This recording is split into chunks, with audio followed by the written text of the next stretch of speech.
Hello, and welcome to the 23rd episode of the Real Serious Podcast. As always, I'm your host Hunter, along with Charles and Jack. What's up, guys? How we been? How we been doing? Jack started work, so he's a big working guy. Gotta pay for the movie theater ticket somehow. Do you feel like you're adding to shareholder value every single day? You know, part of me, now that I have a job, it makes me want to invest in AMC just so I can say I'm an No, investor. But no. that's not a sound financial decision. That's not a sound. I might as well just get like every single popcorn bucket they release.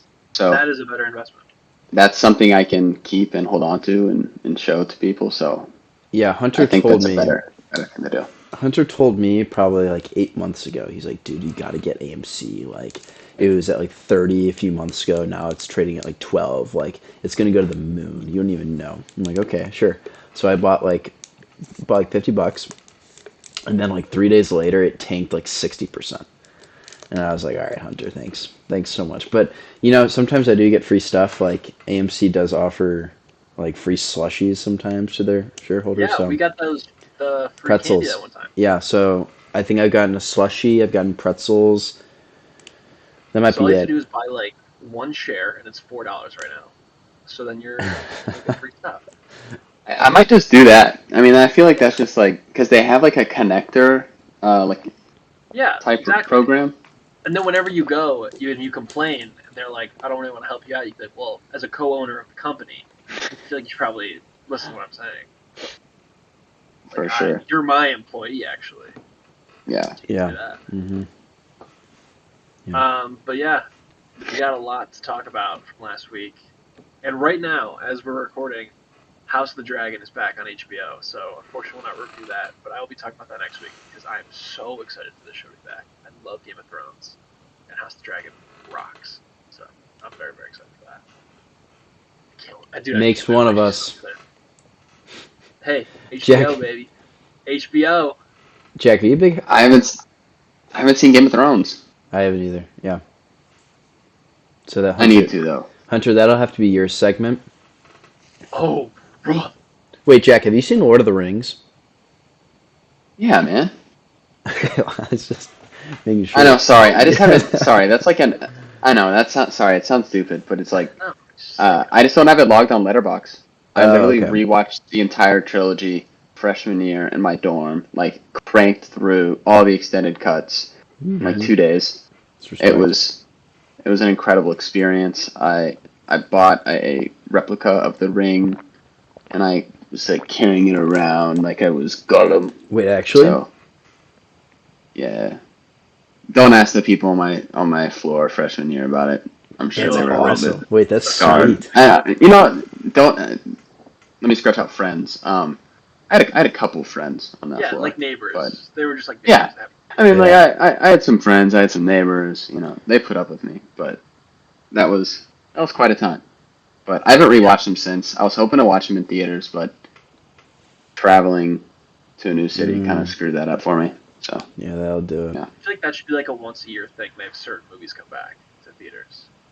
100%. I I mean, hate I it, missed it this Spider it Man. kind of is to be like All right, they keep draft coming next out with week. What's movies on that? like anniversaries. If they do every 5 years, then every 5 years we'll just get another anniversary. Well, I mean, us three, we got to see The Dark Knight Rises That's true. in And you saw theaters. all the Remember? those I Yeah, you Batmans. saw did. them all. I did. Yeah, Hmm. Me and some random guy like go to the one movie, go get a snack, come back. I'd be like, "Oh, hey, what's up, man?" Just some random dude. We got to experience a great journey together that day. So no complaints from me. That's adorable. that'll be next week's draft. I think movies you'd like to see in theaters We, again or for the first time. All right, you want to do a little what we watched this last week? Because I have the smallest since starting this pod of what I watched. Whoa. I know, You I can know, it's kick crazy. us off then. I only have three things logged from this last What a week. scrub. I know, I'm kidding. On the 12th, I watched Transformers: Dark of the Moon. I gave it 3.5 stars, second best of the original trilogy of Transformers. While not very good, that Chicago final battle is one of the most impressive, like I'd say, feats of filmmaking ever. It is phenomenal to look at, and I could watch it over and over again. I rewatched Inside Out for the first time since seeing it in theaters. I also gave it 3.5 stars. I don't love it, but I do appreciate what it is and the story it's telling. I And think it's a then very forgettable Pixar movie. agreed, It's like agreed. I don't fine. really ever. I just don't think I it's not gonna forgot have a a lot of it legacy. actually. I forgot Bing Bong existed until I Oh, rewatched Jack it. disagrees. I think Jack disagrees. But I Dang really it. I enjoyed it. And I love the concepts in it. Like I like how they were like short-term memory had stuff, then it would go like the memories would go into long-term memory. I thought that was cool. And then finally, last but certainly least, was X-Men Apocalypse, which I gave 2 stars, and is a real big steaming pile of bad movie. Um, and it's only good for like last 30 seconds when it becomes an X-Men movie, and then the credits roll, and that makes me sad. So not good. But yeah, real short week for me. Bummer. Disappointing. Jack, you want to go next? Yeah, my week was good, but I think a little disappointing as well. I saw Inside Out 2 in theaters on Thursday night. I enjoyed it. I think while it's not my favorite Pixar movie, I think we have very different ideas of what Inside Out like is or like what it can be, Into that which later is if you want okay. to.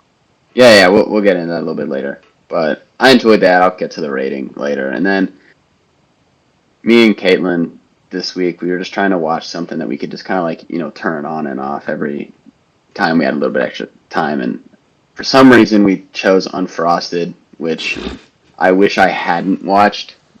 But we got like halfway through it and we're like, it's so bad. I'm like It's like, Murph. I feel like I should watch. Telling you to not watch it. It's awful. Like almost every there's like I think 3 jokes in the entire movie that I laughed And at, they're not good. and they're just kind of like, okay, it's like I'm watching it live with them, and I feel uncomfortable, so I have to laugh. Not funny. I don't know. I just can't believe that Jerry Seinfeld went from creating such an incredible movie that got nominated for an Oscar, such as B movie, to Unfrosted. So it's just disgusting. And then last night, I finally got to see my apes. I rewatched the Rise of the Planet of the Apes trilogy, which was awesome, like a month ago, and I was hoping to see this like right when I got back home, and it's just gotten delayed and delayed. So I had time yesterday. I finally got to go see it in theaters. That was a blast. 3.5 stars. Exactly. And then Unfrosted, I had literally half a star. It was just that bad. So That's very generous. not a crazy week for me, but I think you'd be proud of me, Hunter. When I looked at my previous activity, it was literally just new movies, Yes. movies from Yeah. 2024. So I was like, Yeah, Hunter add would to be that. so appreciative of that. I'm actually on a 5 movie streak of 2024. Wow. Oh, that's real good. Maybe I'll watch out of the 10. Unfrosted. Yeah. Yeah, you really should. Okay. Maybe I will. You should just to experience it. Well, Jack, if you're done, I guess I'll share mine. Did you Mhm. have anything else to add? No, Okay. that's it. I watched 8 movies, which compared to my recent like the past few weeks isn't many. I've been on like 15 movie weeks, so this was a light week. But I also watched some TV. I watched Interstellar for the first time. Wow. Just wow. That was awesome. And I really wish I could have seen that like for the first time in theaters. I was like floored watching it, especially like the last 45 minutes. I was like, holy, like, wow. But I watched Enola Holmes. Oh, by the way, I gave Interstellar 5 stars. I felt like that went without being said. Enola Holmes, I gave 2.5. Hunter had some disdain in the You're comments. wrong. You're wrong about that. Okay. Um, I watched Anyone But You for the first time, and I mentioned both of you in my comments. Um, I gave it 3 stars. Really enjoyed it. I watched My Neighbor Totoro for the first time as well. 4 stars. That's my second Studio Ghibli, and I liked Spirited Away more than this one, but I still thought this was a very sweet story. Watched Batman, Michael Keaton, 4 stars. The Game Plan, 3 stars. Kindergarten Cop, I watched that with my girlfriend Jenna, and Love I that. gave that 3. She gave it 3.5. And then I also watched X-Men Apocalypse, and I gave it 1.5 stars. Um, It's bad. it was really bad. Yeah, it stunk. And watched The Boys, the first 3 episodes that just released, and I've been Yeah. watching Gen V today. I think I'm on episode 5. Yeah, that's what I Also, watched. forgot to mention, watch The Boys as well. Yeah, we're gonna do a boys deep dive later on. But yeah, and then the other thing I watched was The Acolyte, which I will explain the drama and controversy around episode 3. Also later on when we get to reviews. But let's just get into news. Let's just do it. Wait, why are we waiting around? Let's get after it. Starting off with Furiosa. Furiosa, unfortunately, has been a huge box office failure. People just aren't interested in seeing it, which stinks because I think it's pretty great. I think we all kind of talked about it. We really liked it. Well, you two did. I haven't seen it. Yeah, those who have seen it, hey, thanks for ruining it by not going to see it. It's an AMC stubs. It wouldn't have been any revenue for them. Yeah, it does. It counts. Oh, it counts as like a. Oh, Yeah. my bad. Furiosa is at $160 million total worldwide, and 63 domestic. And it's been in theaters since May 22nd. And for comparison, Bad Boys Ride or Die has that almost domestically in just 2 weeks. And Inside Out 2 has blown past it just domestically after 3 days. So real bad for Furiosa, unfortunately, which probably means we'll never get another Mad Max movie, but it was fun while it lasted, I Now, guess. why do we think this is? I think, Do we think that Anya Taylor-Joy is truly like a star? I don't know. I don't Because I know if think, she yeah, is. I would argue that most people that consider themselves to be like really invested into what's going on in like the film industry and like what's going on with cinema know who she is. But I feel like if you just pick some random person off the street, they're not really gonna know who she is. Well, like I don't know. I feel like the stars right now. It's like Timothy Chalamet, Zendaya, Austin Butler. Like everyone knows who these people are, but Anya Taylor-Joy, I feel like really until this movie, I didn't really know much about her. She was in Dune Part 2, but she plays the daughter or the sister, and it was such like a minor role in this movie that's like I feel like half the people that watched that movie didn't even know it was her. Like to me, this is her first big thing, and I think it's partially big because Chris Hemsworth is in it. Like it's not really her that's carrying it. I think it's Chris Hemsworth. see, I would say the opposite. I'd say this is worse for Chris Hemsworth than it is for Anya Taylor-Joy, just because she's had big things that were all her. Like, The Menu was pretty big thanks to her. Hmm. Queen's Gambit was like the biggest show on earth for like a year, and that was her. I'd say this is worse for Chris Hemsworth, who should be like a big box office draw, and it just wasn't. And like, yes, I think that this does hurt her, but this is pretty outside of her category of what she's famous for. Sure.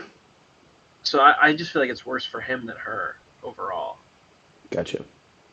But I hope This he ad, stuff like this because he's good. I think she's diversified her filmography a lot over the past year. Yeah, I mean, because to be a part of Dune Part 2, even if her role was like minimal, and then to be involved in Furiosa, whether it was a success or not, was a good movie. And then she was in yeah, the Mario Bros. yeah. I She's forgot Princess about Peach. that. Along with them. Like, dude, she's like, it's crazy because I think she's like, I mean, she's gonna be in everything. I just think I don't understand. Like, a lot of my friends don't really love movies. They'll just go see like Marvel movies, or they'll go see things that just like they naturally know of. But I don't think they would know who she is, and they should, because she's basically in almost every big project that's come out for the past 2 years. Yeah. Yeah. Well said. So I guess we'll see. I just hope that. I don't know. It sucks that I think movies like Furiosa won't get made now because of this, and I think that's the wrong lesson to learn. We're gonna look back though, and we're gonna be like, we should have given more love to it. I agree. I think that it'll age well. I It think it's looks gonna age very well. fantastic. TikTok in 10 years is gonna have the new generation of kids are gonna be like, dude, I wish I could have watched Furiosa in person. And Charlie's gonna be like, yeah, me too, me too. Yeah, I really wish. Yep, that's what I'll say. But yeah, more theater news. Sony Pictures is going to buy Alamo Drafthouse Cinema. Alamo Drafthouse is like a smaller movie theater chain that's more focused on like preserving the art of film, and it's more like the higher end theater experience. I think this is awesome for a couple of reasons. Number one being Sony doesn't have a streaming platform, so for them to do this, I think it shows that the money they would have maybe spent to develop their own, they're saying let's bank on the theatrical experience, which is awesome. I also think it's important to kind of just have films and like the movie theater be like the front focus for studios, which clearly it is for Sony, who I think is probably number 3 or 4 right now and the biggest studios in the world. So I'm in on this big time.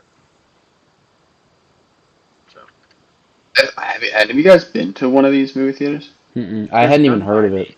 to be honest. Yeah, I know there's none of them that are in our area, but I always see ads They're and more stuff in the for them. Like south. it looks like They're very it looks south. like a blast. I've never seen Yeah, it, or I've never even heard of it, to be honest. Do you guys like to go to like different they're theaters? opening I one. don't know. By the way, Charles and Jack, They're opening the what? Indianapolis. There's an Indianapolis one coming in the next year. Oh, sweet. Yeah. I'll, So, I'll have to oh, and make there's my one way in there. Chicago. There's one in Denver. There's one in Denver. All right. There's one in Denver. But yeah, mainly in the south and on the west. On the west coast. So Okay. very big. It seems like So in when you say Texas. immerse, you said it's immersive, kind of. Is it kind of like a? It's more higher end. So like you'd go and it's like it's almost like you go there for the evening. So it's like you'd have a meal there, Oh, and they do like like get themed dressed up. menus. Yeah, like you do themed menus with like the food usually. Like the food ties to the film most of the time. And Oh, it's also okay. like smaller, more intimate theaters versus like a huge, multiplex that has like a billion seats crammed together. I see. Yeah. Interesting. Cool. So Do you guys like to go to like one specific theater, or do you guys kind of like the like one that you're comfortable at, or you like to like when you're traveling? I don't know what you guys do. Like when I travel, I'm just like, oh, they got like an AMC here. I might as well just like see yeah, what it's like. I don't know. for me it's weird because like there's two by me that I like a lot, and so it's AMC and then Imagine is the other one. And if I want to see something big in IMAX, only the AMC has that, so I have to go to there. But if Mm, I'm just gonna go see something like on a random Sunday morning or something, I'll go to Imagine because it's nicer. And so it's like gotcha. that. But also they don't have the A list, but they don't have a version of A list, so it's like I have to pay for it every single time instead of having a subscription. But Sure. no, I'm with you. Like if I go somewhere new, actually that's not true because I try different theaters whenever I go. Because when I was out in California last summer, I went to Regal most of the time to try it because I've never been to Regal. I only go to Hmm. AMC. I've heard Regal's pretty nice. It's nice. I liked it, but also I was at like the nicest one they have, like ever. So Gotcha. like it was very skewed in my opinion of it. I only go to AMC. In fact, last summer when I first got to Denver, Traverso and I had planned to go to see Across the Spider Verse, and he was like, "Do you want to go to the Regal or the AMC?" The AMC is a little further, and I was like, I'm a Stubbs member at AMC, so or no, the popcorn bucket is what pulled me to AMC. I was like, can we go to AMC? I want to get that popcorn bucket. Like I only go to AMC. You're a loyalist. Yeah, I Yeah. am. I mean, you're an investor. Come I on. am. Yeah, Yeah. You're a part owner. heavily invested. Yeah. But there's like, So I mean, I've seen a bunch of like new stuff with people trying to be super innovative and like, uh, there's something called like the movie, like the cinema rooftop cinema club. There's one I've in seen like that in the city. Chicago. Yeah. There's one in New York, and I'm gonna be close to New York. I want to say in like close to a month, and I want to try and go and see a movie there. I don't know. I just feel like it'd be cool to try and check it out. There's also Cinemark, which I've never been to or heard of, or so I've never been to one of It's those. It's similar like AMC. That's kind of the movie, the theater that I go to when I'm at home, just because it's close to my house. It's nice. Jack, when are you going to New York? Probably close to like 4th of July. It's probably like 2 weeks. Oh, okay. Because I was gonna say I'll be in New York and I'm going to see Deadpool at like the Oh, big IMAX theater while I'm there. yeah, that'd be So I awesome. say you could tag But along. unfortunately, I won't But be. yeah, bummer. Bummer. Yeah, well, sorry to drag that on. What else we got? No, that was good. All right, next up, Lord of the Rings. So, Lord of the Rings: The War for what is it? Rohirrim? You know what it is? Rohirrim is coming out December 13th, 2024. First animated movie. Actually, that's not true. First, I guess, big screen animated movie for Lord of the Rings because there was the TV ones in the 70s. Um, I don't know a ton about this story. Obviously, Charles is more into it than I think you and I are, Jack. But I don't know a it whole lot is about this story it's either. set 183 years before the events in the original trilogy of films. Um, the first look at it looks very cool, and I really like the art style because it's very anime inspired. I'm really excited for this actually. Like I'm not even the biggest Lord of the Rings guy, and this kind of gets me excited Gets you for this Lord of amped? the Rings. I'm pretty amped actually. Yeah. Yeah. I I'm excited too. I don't know the story. If I'm being frank, I don't know which book they talk about this because if it's 183 years before the It's very original specific. trilogy, that's before The Hobbit, that's obviously before everything else. I don't even know which characters are in it, like which kings. But like the art style is very cool, and I believe it's about like the first, like the building of Helm's Deep, and like defending it for the first time, like when they had to use it for the first time, because it's like a basically a fallback retreat place, like one entrance, one exit. Um, so Yes, it is. yeah, It's it's about like the story of Helm's Deep. yeah, which is really neat in my opinion, because Helm's Deep probably, in my opinion, has the best battle in the original trilogy, and it's just like a really interesting design for a keep or like a fortress almost. So yeah, I'm in on it. And like I said, the art style is sweet. And I don't know who the character is, but there's like a male, kind of looks like Aragorn. I don't think It it's does look Aragorn Aragorn. because it's It's 180 not. years prior. Um, I think Aragorn's like 80, but that character looks really cool the way they and like designed him. No, it looks good. And of all the, so I'm looking at the December releases. So it's this Lord of the Rings, Karate Kid, Mufasa, Sonic the Hedgehog 3, and Nosferatu are like the big December releases. That's probably my number one of most anticipated based on those December releases because I'm not really interested in the other ones, especially not Mufasa. Actually, Karate Kid sounds good. But that's it. This is probably my Maybe number this one will be big. anticipated for the rest of the year. Nope, Deadpool is. Then this. Yeah, I'm excited for this. Might have to do a rewatch of Lord of the Rings or something. Come November or October time. I know. Hey, Nice. maybe I'll just watch The Hobbits actually. Just watch Watch it those. all. Watch it all. Um, all right. Well, we have one last piece of regular news, and then we get to talk about some DC stuff. Adventure Time. Adventure Time is coming back. It kind of never left because are you guys Adventure Time people? I am a big Adventure Time fan. No. So Adventure Time ended, and then they had like a couple spin-off shows. Probably the biggest one is the Fiona and Cake Show, which was basically a direct sequel series, which was really great. And we're getting a second season of that, along with an Adventure Time movie, and it seems like a follow-up show. And I'm excited. Yeah, sign me up for that. The one thing I think they do really well is they age up the characters and the storylines with like the fans now that are older, so it's more mature stories, which I think is a smart choice. But the one I'm really excited about is Regular Show, which is probably my favorite show ever. Is getting a sequel series coming from the original creator, and that just I cannot wait. I'm not gonna tell you. This is like my most anticipated thing ever now. I love this show. I love it. It's my favorite show. Like, it is so, so good. So we're getting a sequel series that I cannot wait. I just want to talk about it because I love this show so much. Yeah. I can't wait for this. No, I love that for you, man. I'm Yeah, super that's excited awesome. that, That's that you're sweet. pumped for a project like that. This was like my exact, like, jumped over from, like, being a Disney Channel kid to, like, Cartoon Network. And it was regular show and Adventure Time, like, the two that were for me. Dude, that's awesome. Hey, thanks, man. That's freaking awesome. No, like, this is why you need supportive friends who can, like, root for you in these moments. So I appreciate it. Or you could have some friends that are just like, oh, it's gonna suck. It's gonna be terrible. It's not gonna Yeah. live up to your expectations. And that's not us. That's So- not you guys. No, No. that's not you. At least not today. Yeah, no, not for now. Wait till we see the trailer, and then you'll just end my career. All right, let's talk some DC news.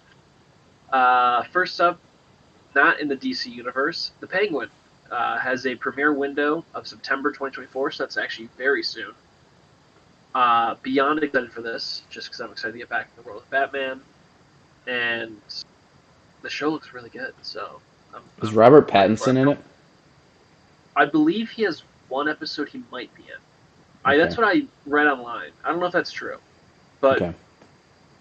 I bet we'll get like teases of Batman, like the background of doing stuff. Okay. Because this is going to answer my biggest question from the Batman, which is obviously there's like the power vacuum of who's going to take over, which is all about the show, but also the city was underwater last time we saw it. So how is Gotham handling that? What's kind of going on with that was like my biggest question. So it'll be interesting to see maybe who rises to power during this change. Not even on the criminal side, but on the other side of maybe we'll get to see a Harvey Dent coming up to clean up the city. Might get to see rumblings of different people. Maybe even some other villains in the background getting talked about, where we can really build up this universe. Because I think the plan for this Batman universe is movie, show, movie, show, movie, show for like the trilogy, and then like 3 shows that would go along with it. So we'll have to wait and see, but sign me up. It's on HBO, so it's gonna be good. I mean, it's gonna be really, really good, Yeah. Hunter. Probably the best thing ever. It's gonna be actually. super. So good. Next up is DC Universe news, and that is that Blue Beetle is getting a continuation show that is animated. Aww. So they're going to take the movie and the same cast and everything, and then animated sequel show that will end with him kind of his way to get into the DCU, which he's already in. He's already in the universe that James Gunn is creating, so that movie does take place in that universe. It's just we'll see him kind of do some more adventures to them, I guess, get connected to these other characters. You made a sad face there, Charles. Yeah, like why? It just seems like a weird direction to go if he's joining the DCU. Why would you go from a live-action movie that didn't do great to an animated TV show? It honestly just sounds like they want to like come out with a more inexpensive alternative to keep the character going. I think that is the exact plan. And it's like kind of a bummer to me. It's just a little hand up, bummed.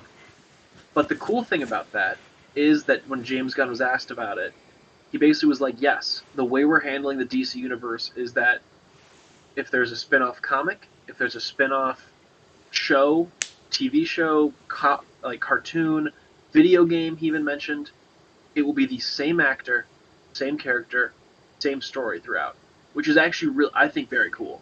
That is cool. So like you could watch Superman, and then he shows up in the Blue Beetle animated show, and it's still David Cornsweet. It's the same Superman, and it goes back into live action. That's very which I cool. think is that's I think very cool to like kind of tie into how they're doing it. Even video games. So apparently, like if we get like a Batman game, it might be the same Batman that was with David Cornsweet Superman. Jack, did you see Blue Beetle?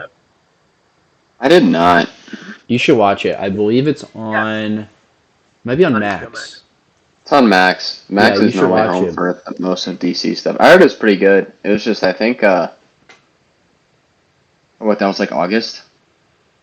Maybe September. You and I saw it in theaters, so I think we did. September. I want to say that was like the period of time where I was just seeing Oppenheimer and Barbie like I think I saw them in theaters like 8 times total.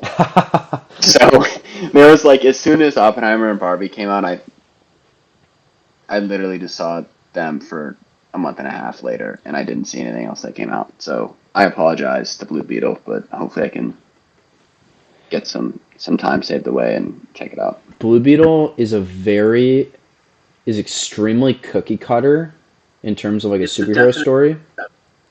I think. Yeah, but I think I was very entertained during it. I liked it more than Hunter, I think. I thought it was very clever. I liked the cast a lot. You should watch it.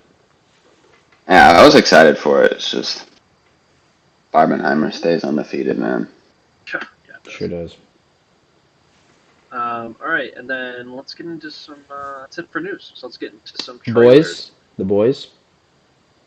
No, your trailers. Jumping the gun a little bit. Yeah. Whoa. No, wait, there are news.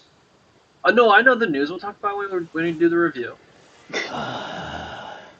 Okay. Yeah. Hey, I got it all figured out. I went through the rundown before we started. Don't worry. Okay. My bad. Let's talk about the one with I think we'll all like the least.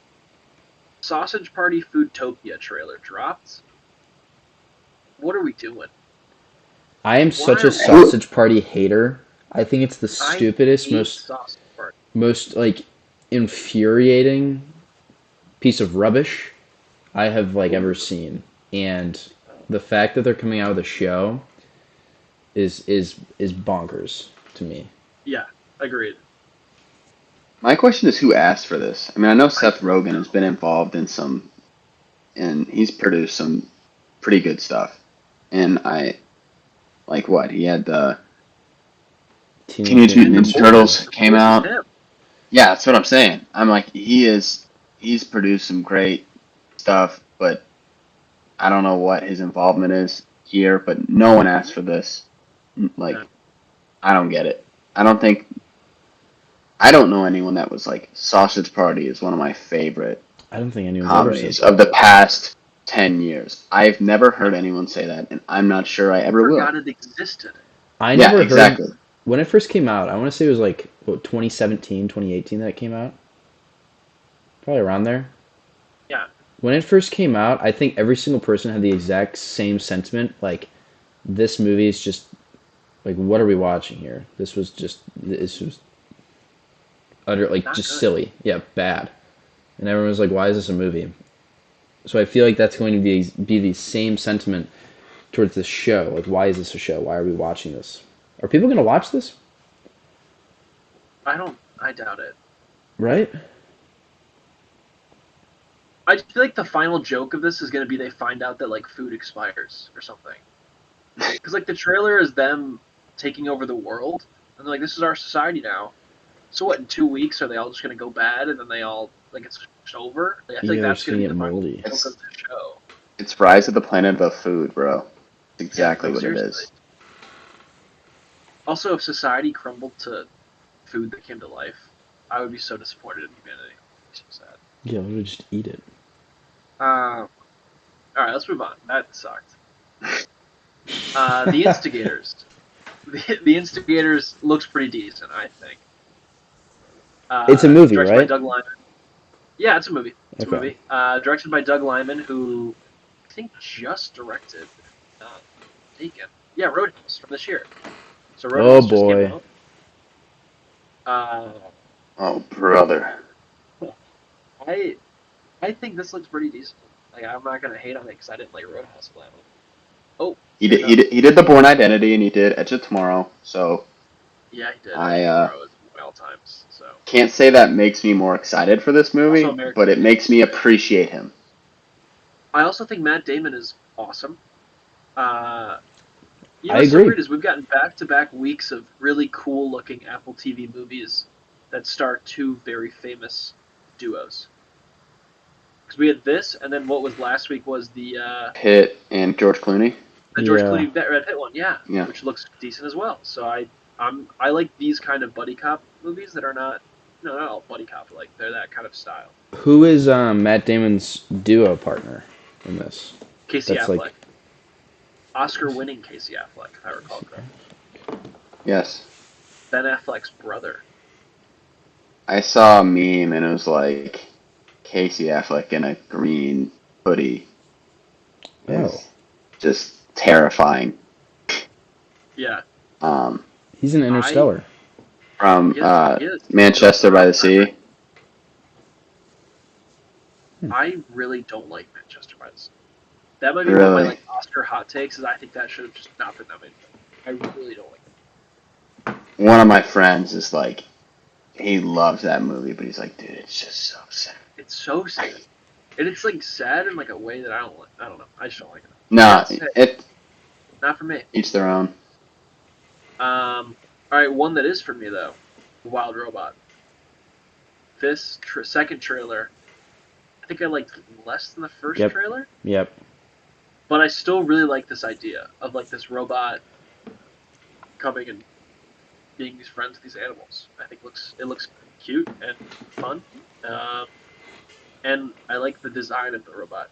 It looks like I don't know, it just looks like a I mean, robot I would draw. Yeah, I was more excited. I was super excited after the first trailer, and then once the robot started talking, I was a little less excited. But then I started reading comments, and apparently in the book, the robot does talk, and it's like a really significant part of the story that the robot's able to communicate with the animals. And I feel It like, did seem like that. yeah, I feel like if that's a very significant part, and talking is like the only way to accomplish that. So for that reason, I'm more okay with it. But I thought at first like a story about a robot in the woods with like a beautiful art design without talking is like such an interesting idea. And now it's a little less interesting to me, but I'm I still excited. agree. I think that's a hard sell as a kids movie though. Yeah. Oh, I'm with you. I, but I agree. I think that would be really kind of cool. It just looks beautiful though. Yeah, It looks so. that does. And then the last trailer, but certainly not the least, Probably the. Paddington in Peru. Hmm. Paddington is back. New director this time. The director of the first two movies is not returning to Paddington 3. And neither is the mom. Neither is Mrs. Brown. It's a new Mrs. Brown. But everyone else has returned. And Paddington goes to visit his Aunt Lucy in Peru. And it turns out she's not there. She's on some kind of adventure. He must go find her. Uh, Jack, I don't know your opinion on the two Paddington movies, but Charlie and I love them. Like, love them. So, are you a big Paddington head? I think we went over this last week. I need to Yeah. watch them. Oh, that's right. We did. I need to watch them. Well, And you should. I'm currently in an interesting point right now, so I'm waiting on a Wi-Fi router for my current house. I've been waiting on it for the past week. Apparently, it got stolen. Hmm.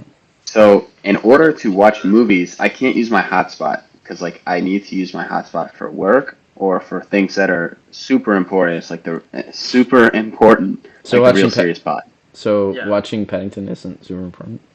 Yeah. But in order to download movies from streaming, like I you need don't to need walk to to like do that for Starbucks. Oh. So next time I go to Starbucks, I'll check out if Paddington or Paddington 2 is on Netflix or streaming service, and I will download it. And I will. No guarantees I'll get it done this week, but I will definitely try and get it done for you guys. It's a beloved movie. It is on streaming By a services. lot of people. I think Netflix.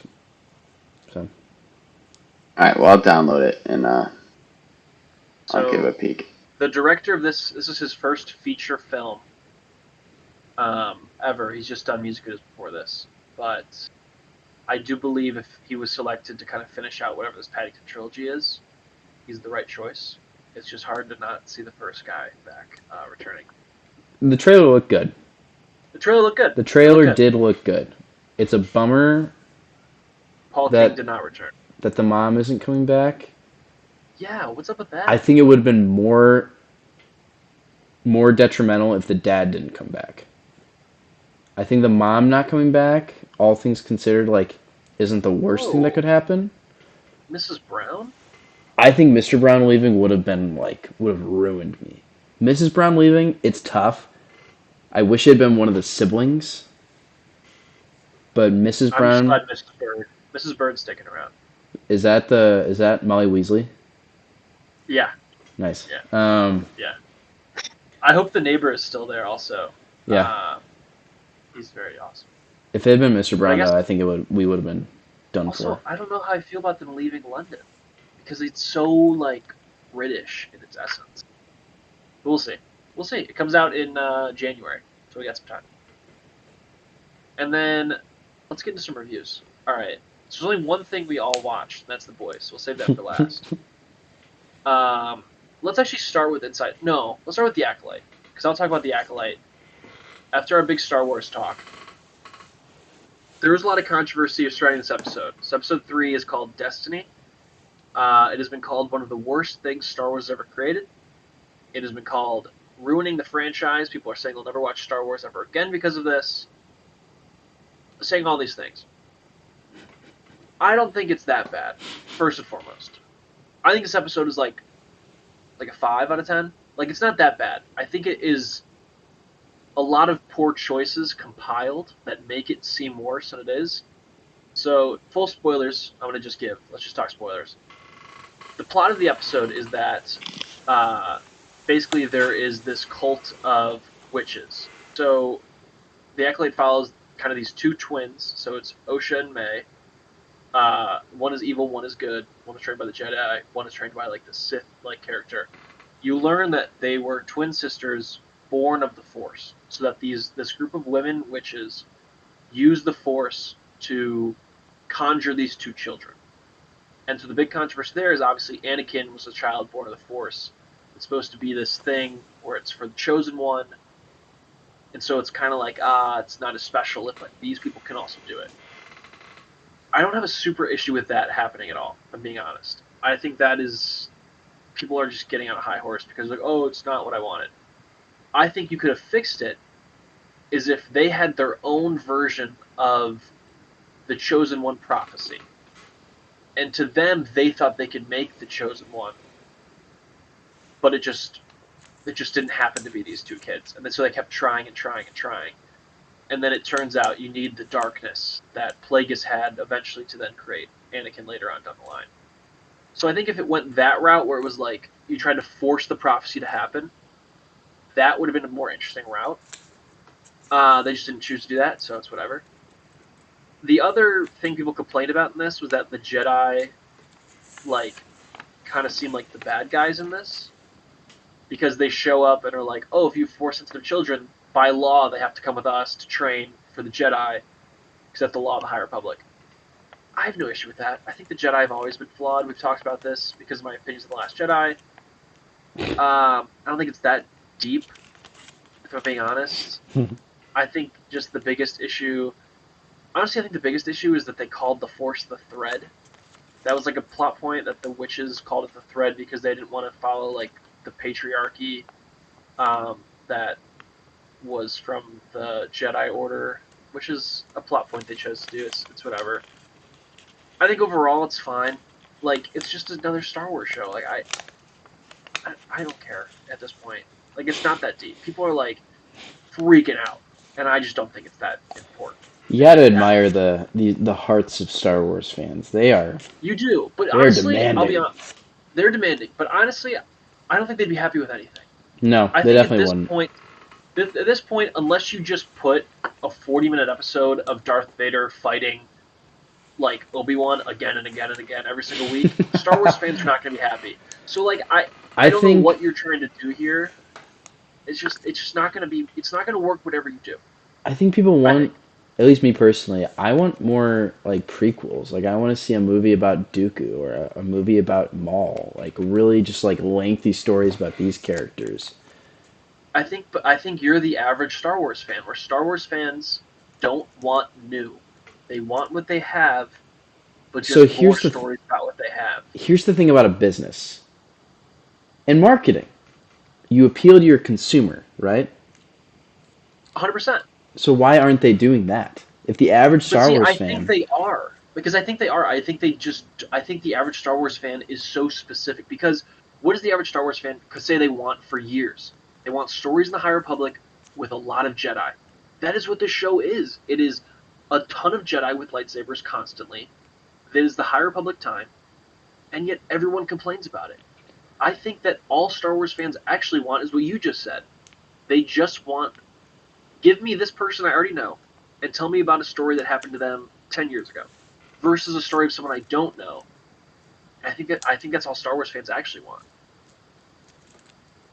I Because can that's the thing. see the appeal where it's like, oh, I want a story about somebody that I already know because you already know about this character. You're already invested. You know where they align in this whole story as opposed to some new characters where you're unsure. And I think like emotionally you may not be as attached. And I get that, but I think I don't know. I watched a couple clips on the episode after you texted us, and you're like, this one's gonna grind a lot of people's gears. I was like, all right, I want to see. I'm not gonna watch it.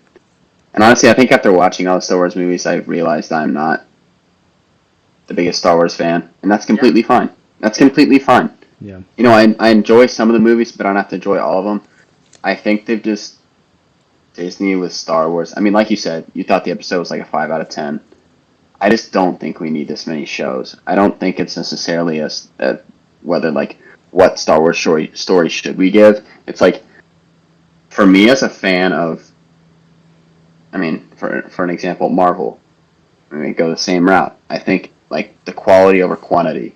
Like I understand they want to put out a movie or a TV show every year, but as fans, I would rather wait 5, 10 years until Oh, another project, but that project be amazing and that project be something that is talked about for eternity. Like I can guarantee in 5 years, no one's gonna look back and be like, "Man, The Acolyte was like peak Star Wars. I'm so glad they made this show." That's my opinion. Obviously, I haven't No, watched any agree. of it, so I don't know. But I would agree yeah. for the same for like Marvel shows. I No mean, one's gonna some of the, look I mean, back at Loki. Shang-Chi. Loki was amazing. Loki was like, Like, I I loved forget it. I loved Moon it. Knight happens sometimes. And, Yeah. Yeah, like, I I Oh, agree Moon with Knight you agree. was with Marvel. good. Like, okay, ready? Remember the Wolf Guy show that happened? And there was, like, the Halloween special? Yeah. Yes. Right? Like, it's like Werewolf at Night. Like, when did like, last time you thought about that?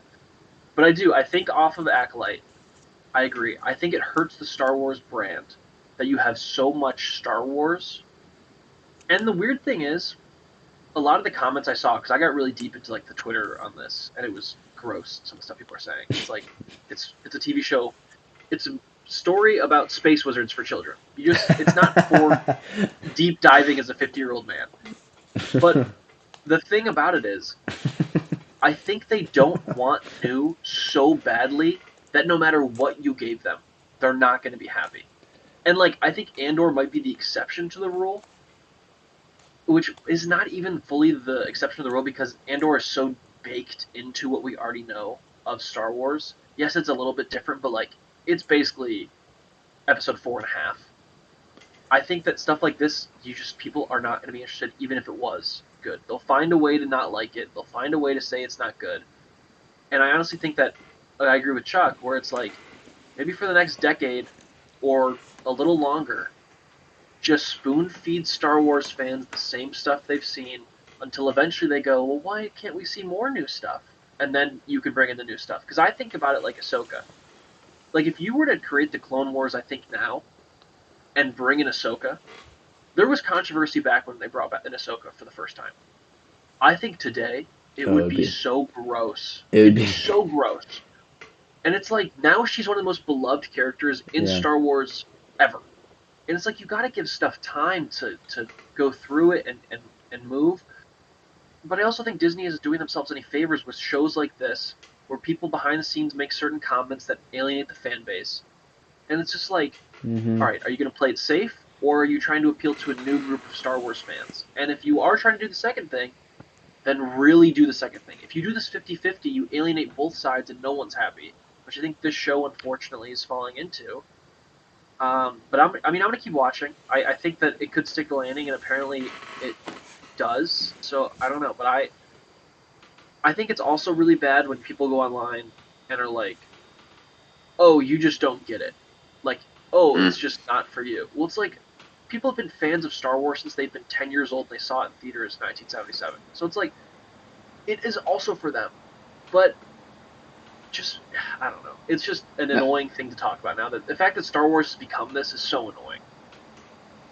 and I honestly, I value your opinion so much more. The fact that you're actually like trying to just take it in as a whole instead of just saying, you know what, it's 3 episodes in or it's 2 episodes in, like I'm done, this sucks. Like just trying to think of like how could they redeem this? Maybe this isn't the way that I would have approached it, but like especially with social media, I feel like I can go on there and there's like 10 people saying like awful things about the new Star Wars show. Mm-hmm.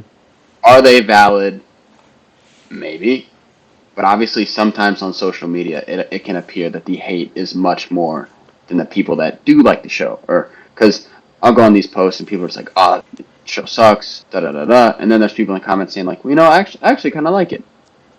But then there's a ton of people saying they dislike it. So I feel like it's so hard to gauge whether it You know is what? If someone doesn't like successful or not. just ignore it. Yes, it's not forcing itself into your brain as canon. If you No, don't like exactly. it, just pretend like it didn't happen. The movies are still there. They're still on my shelf. Disney didn't break into my house and make me watch The Acolyte and force it on my shelf. No, the original trilogy is right there. It hasn't changed. It's going to be that way until George Lucas makes a new version with more CGI. Just, if you don't like it, it's just not for you. That's okay. We don't Yeah, have to, Yeah. spew all the hate. It doesn't. It's I just agree with gross. Jack. The way you are going into it, Hunter, is very commendable. Like I'm thinking about WandaVision, and like those first 2 episodes, people weren't fans because it was like, what are we watching? Like it's black and white and nothing has happened. And I stopped watching halfway through the second episode because I was like, this is just not for me. And then by like episode 5, things were like getting really, really interesting. And then I started watching again. But if I had just like stuck with it and been patient, then, you know, it ended up being a good show, and that could very well be what happens with the Acolyte. So it's good that you're going in with that mindset. And it's also hard for shows because it's like it is week to week. So now we have a week sitting with the last episode before the next one takes us on the next part of the journey. So it's like it is hard now. It's like all people have to talk about for a week is what happened in the last hour of Star Wars. So it's hard. I know we talked about the Star Wars thing, and we talked a lot about Star Wars the last 3 weeks. But like I said it with the Last Jedi, I think the Star Wars that I would like to see probably won't be what Disney chooses to make going forward. And I think that this show kind of proves that further. And that's fine, because guess what? I'm just a dude who watches it in my bedroom. I'm not a creative. I'm not the guys in charge of Star Wars. I'm not Kathleen Kennedy. And if I don't like it, I'll choose to ignore it. If I like it, it's in canon for me, and I can live life, and it's not a big deal. But some people, I guess it is. So yeah, let's stop talking about Star Wars and move on to Pixar, more Disney stuff. Inside Out 2. All right, Jack, I'm going to guess this plot. I'm ready. Tell me if I'm right. Mm-hmm. All right. Riley is older now, so she's probably going through puberty. I'm going to say that she goes on a date with a boyfriend, or gets a boyfriend. The new emotions show up. There's some bad blood at first. I'm going to say probably the theme is that as you get older, you feel a lot less joy, and joy has to take a backseat to the other emotions. And also probably a lot of the emotions work more together now instead of just a lot of solo emotions, because as you get older, you get more complex emotions that are like different things together. And that's my guess for how this movie goes. Is that pretty close? All right. So parts of the second half of your prediction was fairly accurate. That the emotions have to work together. That's kind of like a big theme or like a big realization. This is kind of a spoiler, but No, go spoilers, I think. We're good. what?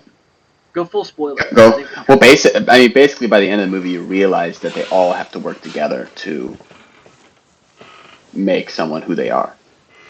You're gonna have. I mean, in the first movie, you see that Joy is like, "No, I want to be the spot." Not necessarily that Joy wants to be the spotlight, but Joy is like, "No, you know, Riley should be happy. We want Riley to be happy." But there are happy moments that come with sadness, and honestly, same thing can happen with anger, with fear, with all these different emotions. Not to say that some emotions are more favorable than others, but you realize that they all have to work together and they all have a place in what makes you who you are. And as you grow older, adjusting to some of those emotions does get tougher. But what you're saying is that joy has to take a back seat. Is dude, I mean, this movie, I thought it hit really close to home in a lot of areas, and it's goofy, it's fast paced. I mean, I was telling Hunter earlier, this was like, I thought this was hilarious. Like, I was just laughing almost the entire movie. I mean, there's like a 5 minute bit where they're basically in jail and they find all these like characters, and it's basically just a bunch of like goofy characters, and it's so stupid, but I just could not stop laughing. I thought it was hilarious. But by the end of it, they found a way to make it emotional. And honestly, that's what I think is so good about these movies, is that 10 years ago, when I was a kid, I think the reason it was so good is because I could feel, and it felt so much more real than watching it now. The first one. The last time I watched it, I watched it like 3 weeks ago. But before then, last time I watched it was 2015. I was 13 years old. Yeah. So that lines up pretty close. Yeah. And I think watching it now, maybe it doesn't hold up as well as I thought it did. But when I saw it in theaters, I was like, dang, dude, that's like one of the best Pixar movies I've ever seen. And I think now you get these complex emotions like anxiety, which, I mean, you just see that everywhere. I mean, it's kind of hard to go throughout a day without someone mentioning anxiety, to be completely honest. And just, while I'm not necessarily, I think Riley in this new one is like 13, but I think this movie does a great job of not necessarily like dumbing down these emotions, but for younger kids who, may have questions about like anxiety or something. I think it's fantastic, and it does such a great job of making this so fun, but it's still emotional at the same time. I know I didn't really give any spoilers there. No, I think that's good. So wait, what did you give it on Letterboxd? I gave it a 4 out of 5. Yeah, that's good. I loved it. I thought it was so much fun. And clearly audiences are just loving it. And could this be the first movie to break $1 billion this year? Probably. Quite possibly. Yeah. Wow. I think all of us heading into this year, I think a lot of us thought Dune could have broken the $1 billion mark. But I don't know. Inside Out 2, I was really not looking forward to this because we'd just been talking about the sequels and how Pixar, we thought they were kind of pushing it. But just after watching this, I think Inside Out 2 is a blast. It keeps up with its audience, and it allows them to grow. And like, I think this is just so perfect because we can all relate to this, even if it's just in the smallest way possible. So, in my review, I was joking. I'm like, oh well, maybe they'll do a Inside Out 3 with Riley going to college, and it's rated R. Yeah, it's just like, Would I think that would be awesome? Yes. yes. Will it happen? Definitely not. So, I don't know, unless Seth Rogen wants to produce a Pixar movie. Yeah. Actually, it was funny. Did they ever... Okay, so I remember the one thing Inside Out 1 that I was confused on is that everyone else's emotions looked like the person they were emoting. Yes. Did Riley's ever start to look like Riley or no? No, I think there's points where, like, joy, you can kind of, like, you're not like, wow, they look so similar, but I think they're like, you're supposed to kind of, like, see similarities between the two. Gotcha. Okay. That's, and then also, like, the mom, or, like, I think I saw this on social media somewhere, and I don't know what they were trying to say by it, but they're like, oh, all of the characters look like the dad, Yeah. And they were saying, like, it looks different for Riley. And I was just like, I don't know, I just think they're just trying to make it, all the other characters very dad-like, and I think that's a humor aspect. I don't necessarily think they're trying to push any other agendas through No, that I was just point. wondering if they... Yeah. Make them look No, like it. trying to think if I have any other comments. Rewatching it and then had like all of them having mustaches for the dad. I thought was very funny. Yeah. Oh, it's hilarious. I forgot about that. Those scenes are just so funny. I wonder they're maybe hilarious. if it's because like when you become an adult, you're more solidified in who you are, and then your emotions look like you. Maybe. And you've got like the desk, like the enormous like desk. the desk there. Oh, hang on. But Well, there's like a... Oh, go Sorry. ahead. No, go ahead. I was just saying, like, I think it's funny the scenes where they go into other people's minds and you see their characters. This isn't Yeah. necessarily a spoiler, but I mean, I guess I'll do a couple of spoilers. But basically, anxiety comes into um, the control room where all the other emotions are, and she's like, "I know what's best for Riley." So essentially, she kicks out the core emotions that we've seen in the first movie. Oh. Because she's like, no, like I'm in control now. Like I know what's best for her. Like you guys don't. I'm gonna do my own thing.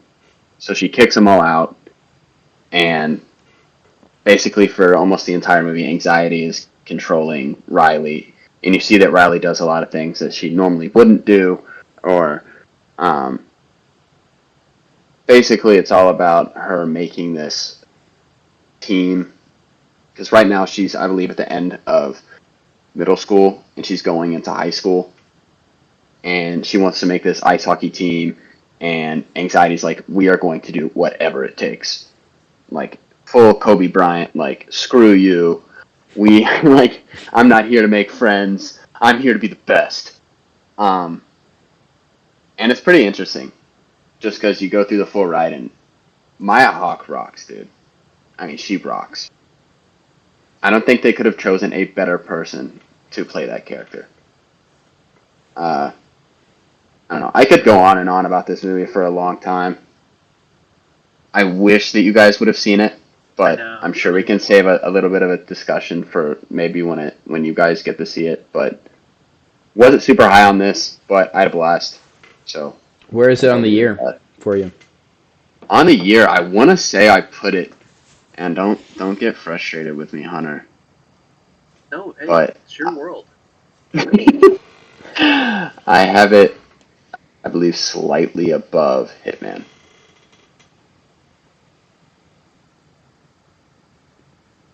Yeah, at 4. It's at 4 for me. Next up from Pixar is Elio, which comes out in 2025, and then Toy Story 5, which I believe is 2026. So we get a new Pixar movie next year and the following, which is and to your point about the $1 billion, it is already the 5th highest grossing movie of the year after 3 days. Yeah. So it just That's passed nuts. Garfield and Bad Boys Ride or Die. It is behind Kingdom of the Planet of the Apes, Kung Fu Panda 4, Godzilla, and Dune Part 2. And Dune Part 2 only cracked $711 million worldwide. So, not in the $1 billion club. Just wait till Twisters comes out. And then we'll go from there. I'm telling you, Twisters Hive. You guys don't get it. I don't know. You don't? I'm telling you. Alright, let's talk about The Boys. The Boys dropped the first 3 episodes of Season 4. This is the penultimate season, per the news that Charlie gave earlier about Season 5 will be the final season of the show. And I think these first 3 episodes are solid. I guess we can just go in order of how we about details. I think the first episode is the weakest of the 3, for sure. I think it's a big setup episode, obviously. It's got to set up where everyone's been. Definitely a time jump, so we got to set up kind of what's happening. And then sets up where we're going. Episode 2 is a lot stronger. I think that episode 2, they go to that Truth Con. I think it's a lot less nuanced than the show wanted to do. I mean, it's very obvious, like, what they're making fun of. And, like, that. I did like the fake, like, saving with Ryan. Thought that was great. Mm-hmm. Yeah. And then episode 3 was about the ice show, Vaught on Ice. And then we got to see kind of A-Train doing a little bit of a turn to the side of the boys, which I think was inevitable, especially from last season, was kind of hinted at. Yeah. And I don't know. I think this is a strong start to the season. Maybe one of the weaker just starts to the show, just because I think the first 3 seasons had such strong openings to each of the seasons. But I still feel very like this show is still rocking at full blast. I think if there's anything that I had negative to say before maybe we get to a more discussion about it, I think some of the consistencies are a little off, just with like the fake saving, and then how like, oh yeah, we sometimes save real people. I feel like they mostly saved real people this entire show, so that's I don't know. That threw me off a little bit. But that was the only thing I thought was kind of weak. I do think that it's very heavy-handed with the messaging this season, which is positive and negative. I think the show has never been nuanced in its political messaging. But I do think that this is obviously more so than ever, and it's very timely. But I'll find it interesting to see how they kind of handle it, because they usually make fun of both sides in every kind of thing they're doing. But right now, it's clearly they have a favorite side, or a side they're making fun of more, I'd say. So I wonder if that'll change as the season goes on or not. But we'll have to wait and see. But yeah, that's my thoughts so far in the first two episodes. Yeah. You want me to go? That was really well said. Thanks, man. I've been thinking about it in that 3-hour car ride home. Nah, it was a blast. I love this show. I wish I could have watched season 1 and season 2 when they came out, because I remember a couple of people at school talking about it, and I wish I would have hopped on just to be able to like talk about it with them. But I think what shocked it didn't necessarily shock me, but this show is just so absurd.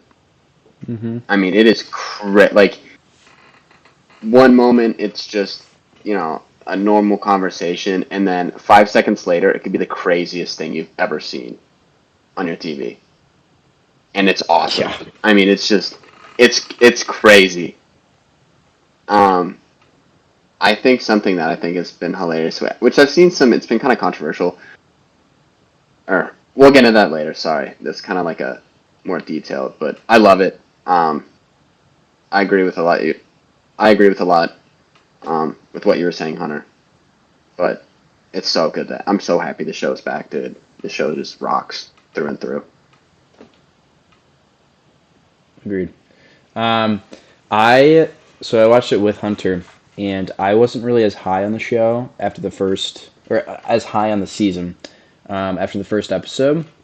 But to be fair, the next few episodes got me a lot more excited. I just think I was kind of comparing it to like what we've seen in the past, like the first 3 seasons, like what happens almost immediately, like the first season, the first 5 minutes, what happens, and then the second season, the thing with Termite happens, and it's like these just crazy things are happening immediately, and so we're kind of greeted in this season with like more of a slower start and kind of like a sadder start, because we see one of like the fan favorite characters, and it's like basically they introduce that they're ill, and it's like to me that was like, damn, that's kind of sad. Like that, like this is the heart of the show, and they're talking about him being ill. But then they kind of they expand on it well in the next few episodes, and acknowledge it well. And so I got more into it as we went. I like the new characters that they introduced. What is it? What are their names? Firecracker and Sister. Sister Sage. Yeah, Sister Yeah, Sage. Firecracker. I think Sister Sage is a very like convoluted character, and I think they introduce her very well, and it's a really interesting dynamic between her and Homelander, that one that we haven't really seen in the past few seasons. Like no one has been there to go against what Homelander says, and get away with it at least. And this is kind of like the first character that has been able to do it. So that's interesting. The Deep is back and better than ever. Deep is so awesome. His humor is still going strong. I also read that the voice of the octopus, what's her name again? Oh yeah, is Tilda Swinton. Yeah, apparently That's what I thought it was. Apparently, they were just thinking like, okay, who's like a very regal, like beautiful sounding English person that we can use to make them sound like super proper and just like elegant. And they like landed on Tilda Swinton, and they like didn't know if she was going to be into it because they explained the idea, but then she was like all in, which is like kind of funny. But I honestly didn't really think as much into like the political implications behind it, like you were talking about, Hunter. Maybe it's just me, but like I don't even think about that when I'm watching. Like you saying that, it does kind of like make me think like, oh yeah, I guess that is prevalent. I mean, I think this season's pretty heavy with it, especially like the election stuff, the fact that Homelander is very politically to the right, and then also like even last season when they went to the Annie, like herself, like Starlight came up through the Christian superhero circuit, and then she like talks about that. So I think they've never shied away from politics for sure, and they definitely talked about it a lot. But yeah, no, it's interesting you say that because I think that I guess I've never thought about definitely, the implications. Like I've always known that these yeah, things are there. I just haven't thought like what it might mean or like what it might be saying about like society. That yeah. might his situation that's going on right now. Um, I mean, like all the boys at yeah. this point need pretty severe psychiatric help, Oh, dude, they need especially like therapists. Huey. Like they're all gone. The other big mystery, I guess, is what is actually in Billy's head Oh because yeah. Yes. it's whatever that worm thing is that keeps like, which is weird because you would think because Homelander walked in and was like, "There's that big black mass around your head. How much time you got left?" So if it was something like not, if it was like an actual like giant worm in his head, Homelander would have saw that right off the bat and been like, "What is that?" So I think it's something a little maybe smaller and more nefarious, but we'll have to see. Nefarious. It's Ooh. creepy that thing going by his eye. I don't like that. I have two things really quick. Yeah. First one is about the Billy Butcher. I saw um, something online where people were theorizing whether he is um, Oh, I know what you're talking basically about. like thinking these people up out of his head Yes. because He's he not was talking to that juicing guy. yeah, because he was That guy juicing isn't there. last season. I actually like And that. I like that because it also ties to Huey's mom. yes, exactly. Because Because I no was one like, else is well, tracking maybe Huey's mom. exactly. Hmm. And you kind of see in season three, or I mean, sorry, like the episode three, I believe they have a conversation, which not that it's closure, but it kind of follows through like some of the information that he wanted.